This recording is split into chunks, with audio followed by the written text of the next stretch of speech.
Captain's log, start date 2017, the 10th day of September. So let's review.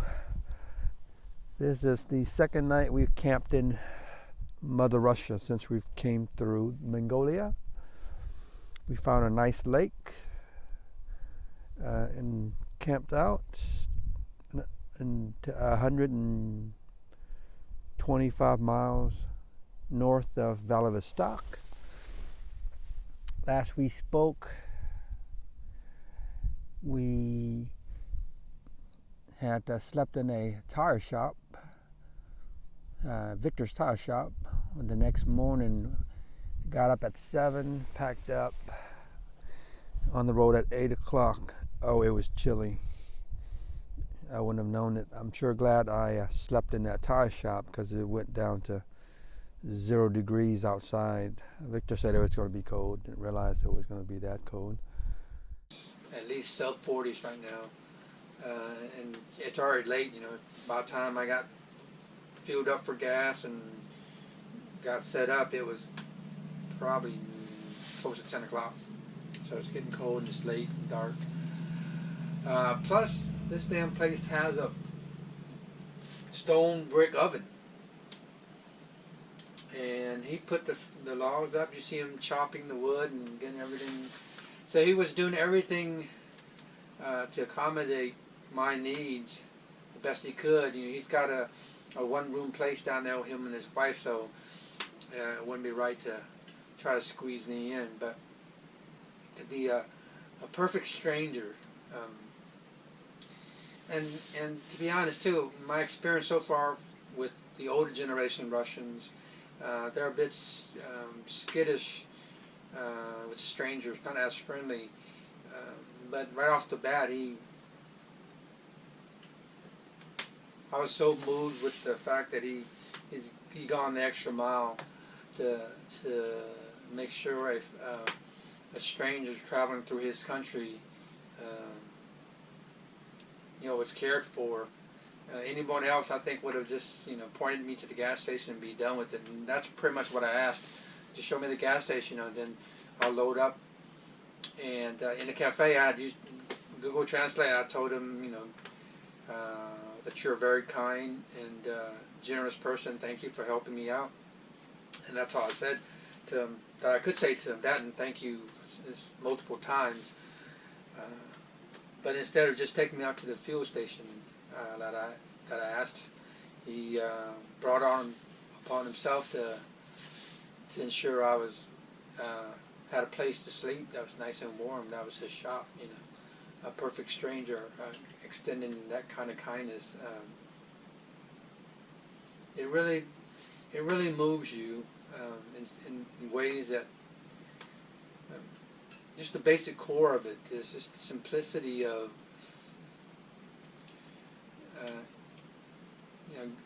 going beyond just worrying about somebody. The thought that it takes, the time that it takes, just to ensure someone's well-being that you don't know. It's different, right? It's genuine. It's not. You want to say it's uncommon, but from my experience traveling the adventure motorbike way, that that's just one more example of the kind of people that you meet, the kindness and the goodness in people, and it's not just Americans, right? It's anyone in the world, any place in the world that you meet people. I like to think, the small town, the country, it's a bit more probable than the big city. But I certainly won't forget the experience, the level of generosity he's shown me.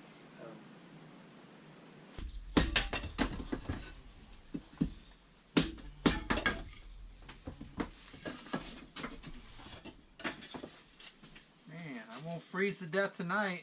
thanks to my buddy Victor. He's saying how it's going to be so cold.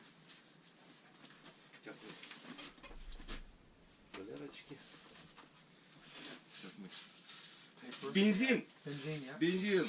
Хорошо. Yeah. Бензин. Light it up. Но бензин надо тягу создать, потому что печь давно не топилась, сыро. Сейчас вот. О. Oh shit. О! Oh shit. Let's fucking blow things up. Так. Try to blow yourself up there, Victor. Сейчас главное, чтобы она... И будет хорошо.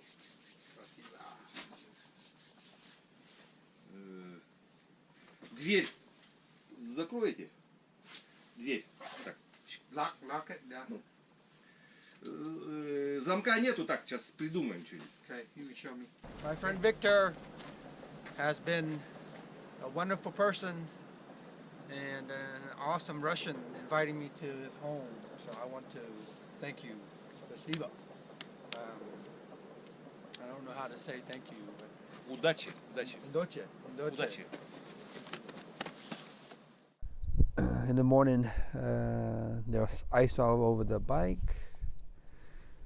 I rode from 8 till about 9:15, and it was 32 degrees while I was riding, so it was definitely cold. It's interesting how 36 or 40 all feels like a nice day at the beach in Florida when you're 32 and you're riding, and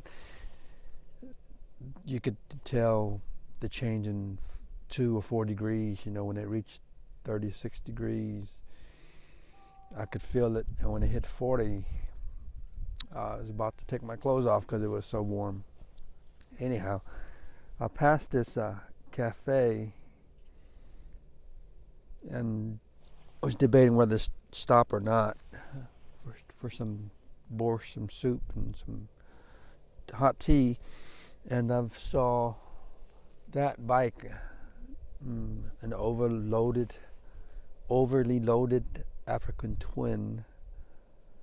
So I pulled over, and turns out Rosto was in there. He had stayed there the night and was about to leave, and we met. And German biker. He was heading the same direction, luckily for me. You killed an artificial rabbit. Fixing a roadkill issue. He was heading to Vladivostok, so as soon as he found out and I found out we were heading the same direction, we decided to ride together for the next couple of days, just to keep each other company. That was 1,700 miles ago. So in the last 3 days, we rode about 500 miles a day, a bit more.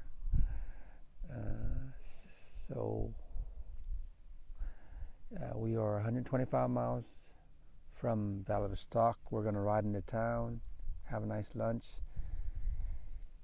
and then ride out to North Korea. We've got a nice little apartment out in Vladivostok for 4 days. At $63 a night. Airbnb, and we're going to split that. So what have we seen in the last 3 days? It's not a flat ride. It's not completely boring. It's sort of passing through some smaller mountain ranges, some lakes, some rivers. It reminds me a lot like crossing the Alaskan Yukon territory, where there's a lot of tundra, a lot of it's green. It's starting to change color. We beat the winter or the fall changing colors on this side of the country. It's starting to change now, so when we load up to leave in the next week or so, we'll see the colors change. I've been debating on what the game plan is going to be. It's too cold now to head north to Megadon. I think I'm going to either ferry the bike over to Japan or South Korea and ride a bit before shipping it back to the States, or send the bike back through Moscow. It's a 9-10 day train ride, and then fly to Japan and South Korea and either rent a bike or just do some hiking or just sightseeing out in those two countries, and then flying back to Moscow to meet up with the bike and ride back to Belgium, passing through Belarus and some of these other countries. What has happened the last few days? Not much. It's really been just an iron butt races to places ride the last 1,700 miles. Met some neat people on the way. Last night we met this really cute Russian girl. She was helping her grandfather and her grandmother out with some crops before she headed back to Vladivostok in 2 days. Iana is her name, and she showed us where the water well was and how to get to the lake, so that was cool. Really enjoy the beautiful landscape of Russia before we go into the city. After the city, we're going to go catch the train back to Moscow. See what we won't get there. Hold on. I want to see if I can pet this cow. Oh, we met a really nice Japanese biker couple, Sunny and Nan. Rusto ran into them before, and we saw them again on the side of the road, on the road yesterday to Vladivostok. They're both quite old, but they've been traveling for 4 months now, but they've done this trip at least 4 or 5 times riding through Europe. So it's pretty cool. It's romantic. She's got an early stage of Alzheimer's, I think. Yeah, she looked pretty fragile, but I was amazed. It really touched me watching. I didn't realize how old they were until they got off the bike. They're riding a Kawasaki 400cc cafe bike deal, all loaded up. And then he gets off, and then she gets off, and watching her get off, I realized, how up in age she was. But man, they were traveling the world, they were seeing the world. It's amazing. And he was, taking care of her, making sure she got what she needed. It was nice. It's romantic. It was super to watch that.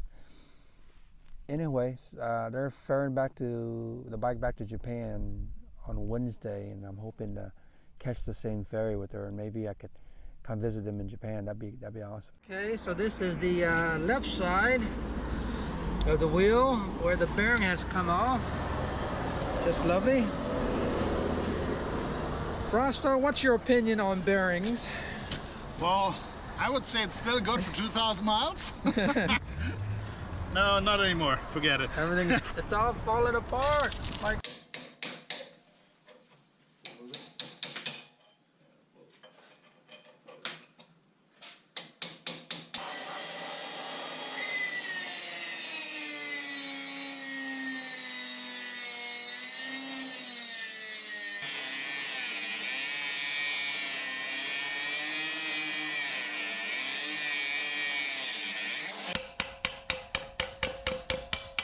Yay! That's coming.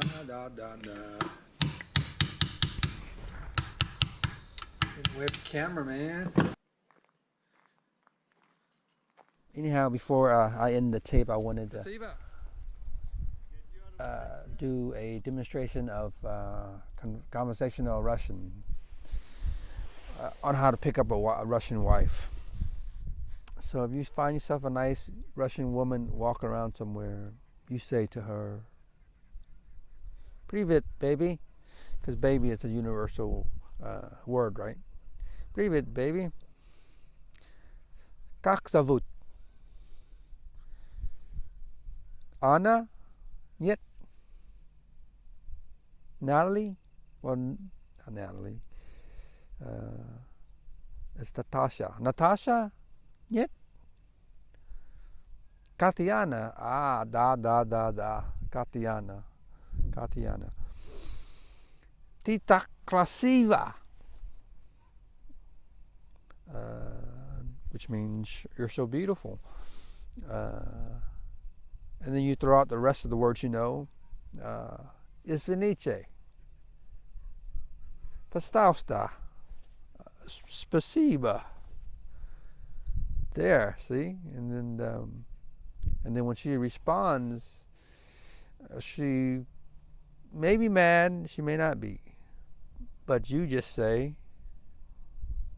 Yani Gavru Paruski, which means my Russian sucks. And then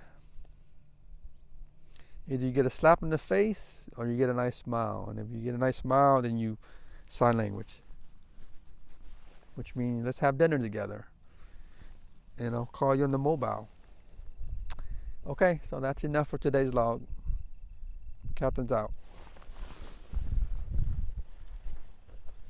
Oh, I forgot to pan around to show you what our campsite looks like. Rosto is still sleeping. Rosto! Wake up! Let's break camp. Let's go! Nice lake, nice view.